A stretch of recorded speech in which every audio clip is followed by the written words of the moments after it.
This is not a Gibson, but it is part of their history. Welcome back, Troglodytes, to your daily dose of guitar information, the Trogly's Guitar Show. The brand we're talking about tonight is Garrison Guitars. I had never heard of these things before, but an extremely passionate viewer of the show who just loves these things contacted me to help him get this out of the United States, because it's a special prototype for his collection. So if you enjoy this episode, everyone say thank you, Steven, for sharing his knowledge on these, as well as letting us document his new guitar here. So at first glance, I mean, it just kind of looks like a regular acoustic, almost like a little bit of classical guitar built in here too. That wood grain on the top is quite fantastic, but what stands out to me is look at the rosette. It's individually inlaid pieces of wood. It looks like walnut to me. I'm not exactly sure at this point in time what the true species is, but I really like that sound hole design. And the finish is like somewhere between a satin and a gloss. It's got a lot of like lacquer sink to it. You can certainly tell that looking on the edges over here, but that looks like a rosewood grain to me. We get the continuation of that on the back. It looks like maybe a maple stripe down the center. We've got a scarf joint right here and then a wooden heel cap. But then the back side of the headstock's looking like so. And not gonna lie, the face of this headstock looks way better in person. So now let's learn about the history. The idea for this company first started in the mid to late 90s. Chris Griffiths was a guitar tech that did repairs for a lot of the big name brands that people would bring into his shop.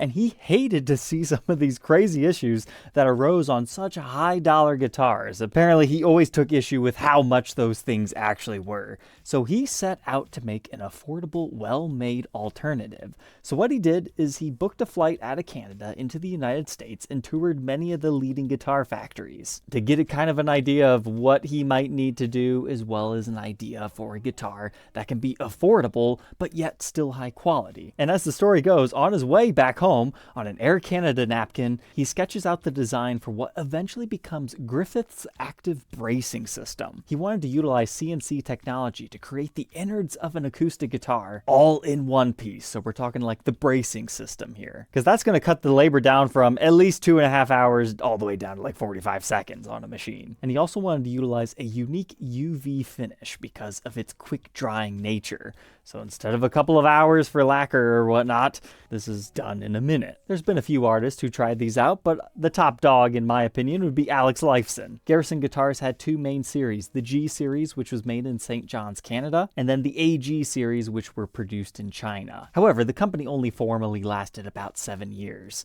Apparently, the bracing doesn't expand and contract in the exact same way as a normal guitar, so they can be a bit temperamental with humidity changes, and occasionally you've got some issues with the UV finish. But, surprise, surprise, July 2007, Gibson acquires Garrison Guitars. So whenever you see me say Gibson has only made USA guitars, and I ever put like an asterisk or something on that, that's because of this. This small period of time from July 2007 until the end of 2009, there actually were Canadian-made Gibson acoustic guitars under the Songmaker series, the DSM and CSM, where if you look on the backside of the headstock, they don't have made in USA. You have to look in their sound hole. It actually says made in Canada. And honestly, those things look freaky. I mean, look at that headstock, 3-screw truss rod cover, slightly off headstock Gibson logo, just doesn't quite look right. And then a bunch of scarf joints on the back of the neck and heel construction.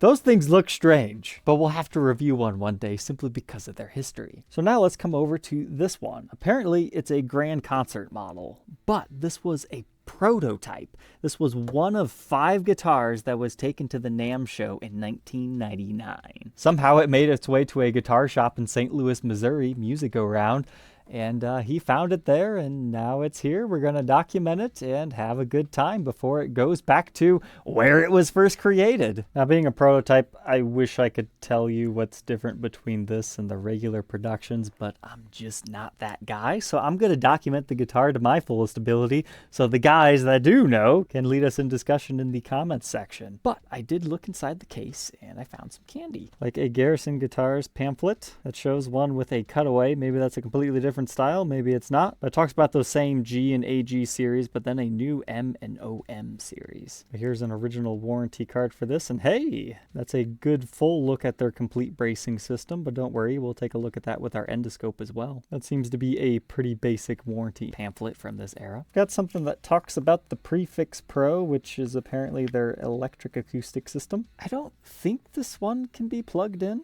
Well, you know what? Maybe it can. I don't see anything in the guitar, though. Pretty sweet Maple Leaf Made in Canada hang tag. And then, oh my goodness, it's almost like it was foreshadowing. Your guitar's made with solid wood. If you don't humidify it, you're gonna get vertical cracks. If you have too much, you're also gonna have cracks. Here's how to best store your guitar, apparently. And unfortunately, this one is not a survivor. Do you see where the crack is? It hides very well with this wood grain, but it's right there, runs up the whole top. So hey, our endoscope segment's going to be extra interesting because we'll have to see if that was ever cleated and repaired, or is it just an active crack. So without any further ado, let's go ahead and throw this one onto the workbench, take an individual look at its parts and specs.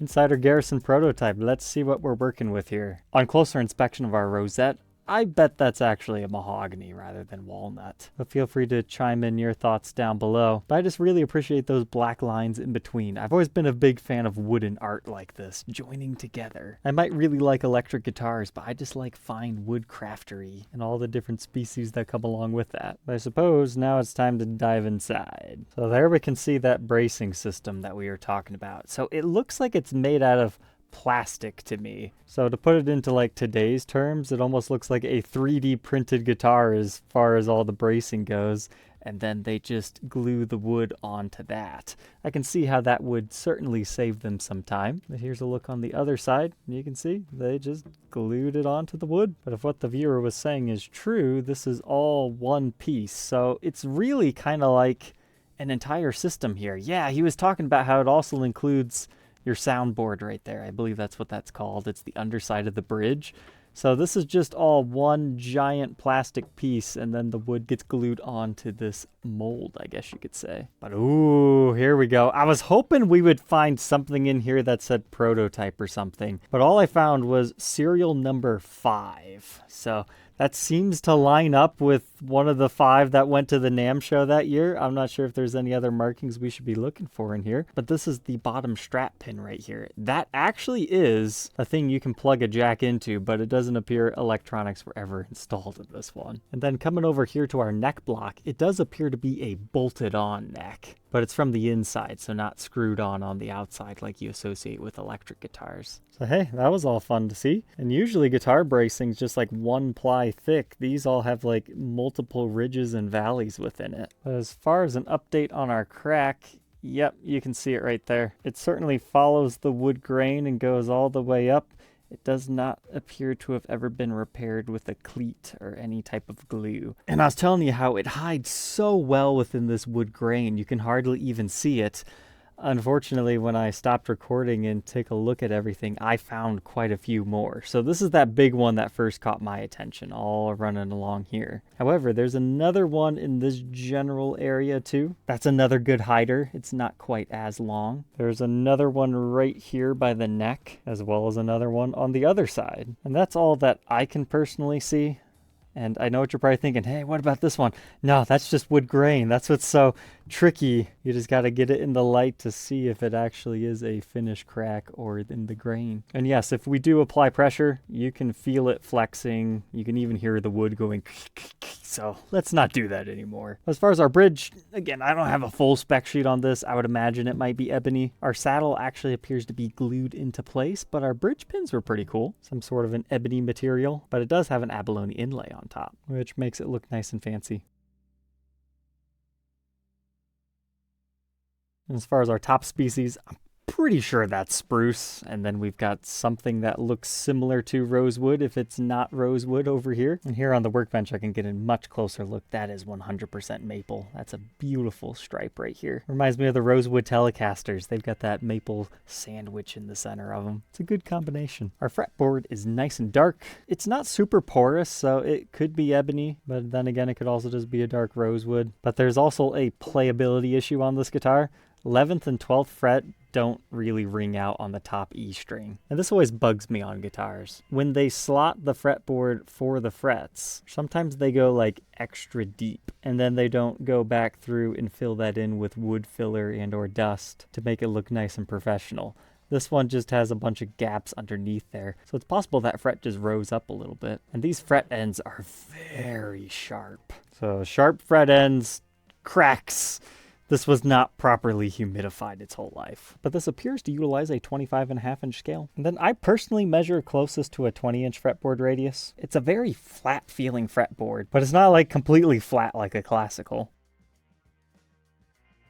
Our nut measure is 1.72 inches, increasing to 212 by the 10th, 0.8 first fret neck depth, and only 0.93 by the 10th. Here's a look at that neck profile at the 1st fret and the 12th fret. Just appears to be a C shape, but it gets like extra rounded towards the top, and it definitely gets super wide and thick. Whereas it's a little smaller in your hands up there. But now for our headstock, a couple of small surprises over here. The truss rod cover, it might look plastic, but it's not. It's made of wood, just nicely finished. It must have been installed slightly crooked, and he wanted to fix it for the NAMM show. So actually I have 2 sets of screw holes here, and the truss rod is of this style, similar to what Gibson uses, just a little bit more elongated. And for new guitar manufacturer headstock, it's not completely ugly, and the branding looks nice, I would say. But Garrison, Gibson, yeah, they're also pretty close. It's no wonder they bought them out. But check this out, pearloid tips, and that's some nice pearloid. I'm sure a lot of people would confuse that for real mother of pearl, because it's got a lot of cool movement to it. But this features gold tuners. And putting that cool fancy wood on the top gives you a similar binding-like effect on the edge when you look at it on the sides.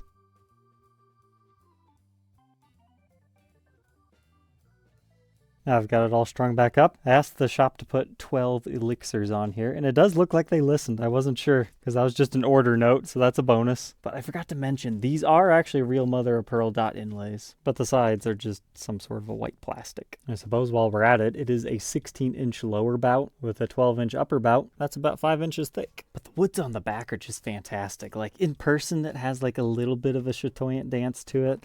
Not a lot by any means, but this is a very nice looking guitar. I thought this review was kind of going to be a little bit boring, but once I unboxed it and learned a little bit about the history of this brand and what its ultimate fate was, I got really excited. By looking up close here, that appears to be the same type of maple that they used for the bottom strap. It just continues on in a thinner manner, but the edges continue with all that good wood grain. I was telling you earlier when we were inside that this is a plug-in jack.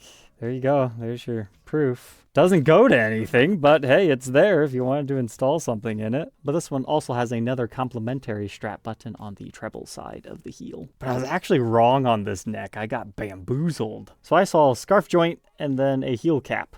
No, there's actually multiple pieces of wood right here. So there's another line right there and another one there. So there's 3 pieces of wood creating your heel and then the 4th one for the cap. So they were just making the main neck this thick. And then you move up back here. Now, I will say this feels like it might have started life as more of like a satin-like finish. I'm not really familiar with UV finishes, if that's even a thing. But just looking at the back of the headstock, you can tell by the way that the light reflects off of it, it's not as shiny as the neck. And usually that's an evidence of a satin finish being buffed, either by natural playwear or somebody using a polishing cloth. This stuff over here, definitely some sort of a factory gloss, no doubt about that. But the neck, I'm confident, was some sort of a satin to begin with. But here you can see another join line right here of the pieces of wood. Then we've got the backside of our golden tuners. But no serial number stamped back here or anything, just what was written inside of the body. But all said and done, this thing weighs 6 pounds, pretty much on the nose. So let's go ahead,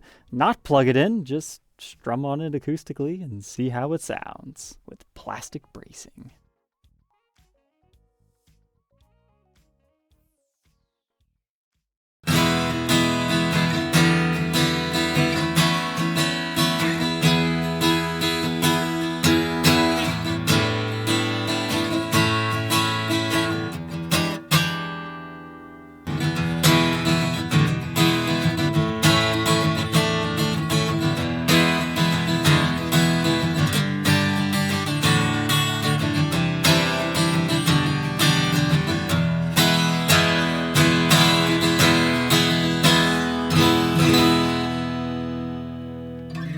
First impressions, it's got that acoustic sound to it. but it just lacks all the projection. Like, it's oddly quiet for an acoustic guitar.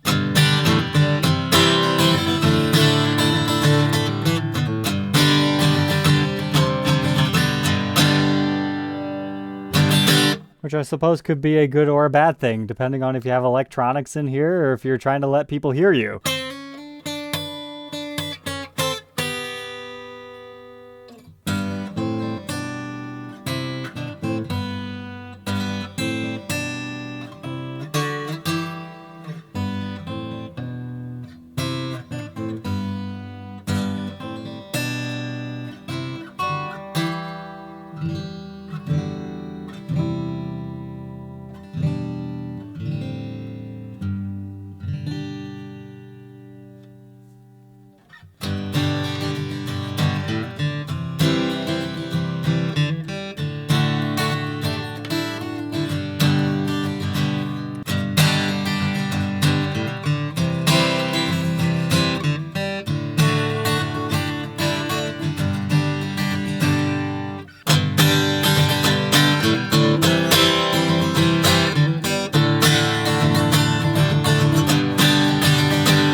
Now let's try picking at different spots, because, yeah, of course it'll be louder down here, but...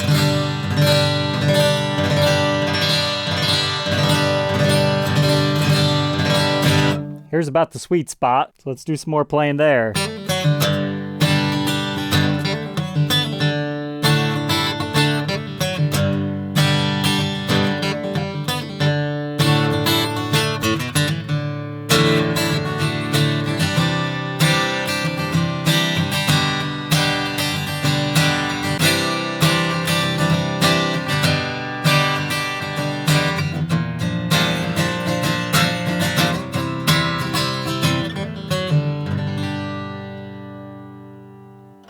Here's my personal Taylor. It's got very similar wood choices to it.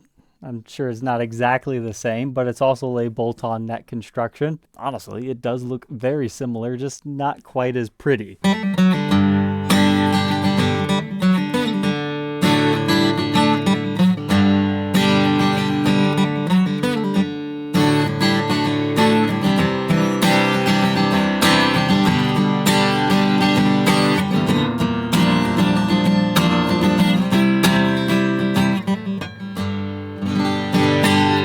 I would say it's marginally louder, but there's a lot more attack difference to it. And also keep in mind, these strings are ridiculously old ever since I made the review on this. This is my own personal Taylor that I bought brand new from Guitar Center a long time ago. But look, you can go from...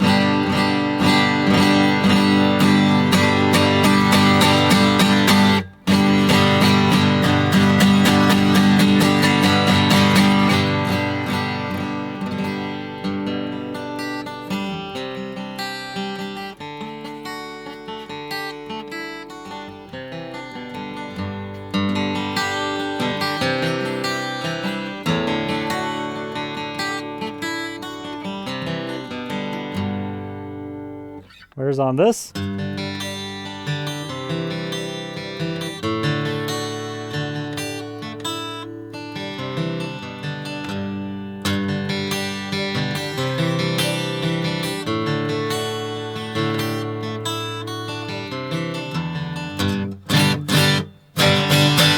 There's less of a dynamic range. However, now that I've gone back and forth, this has a little bit more of a mellow and sweet tone.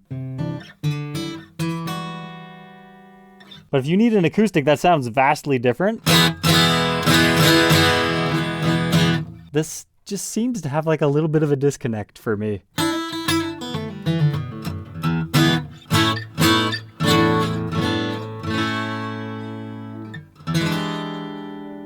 Oh, and if you're wondering about those dead frets,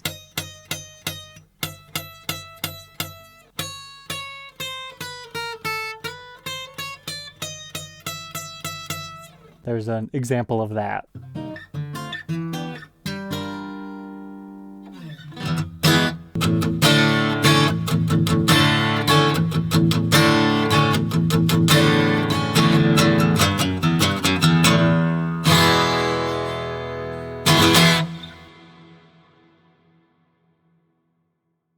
Now that we've done our deep dive and did a tone sampling, what are my final thoughts on this early production Garrison guitar?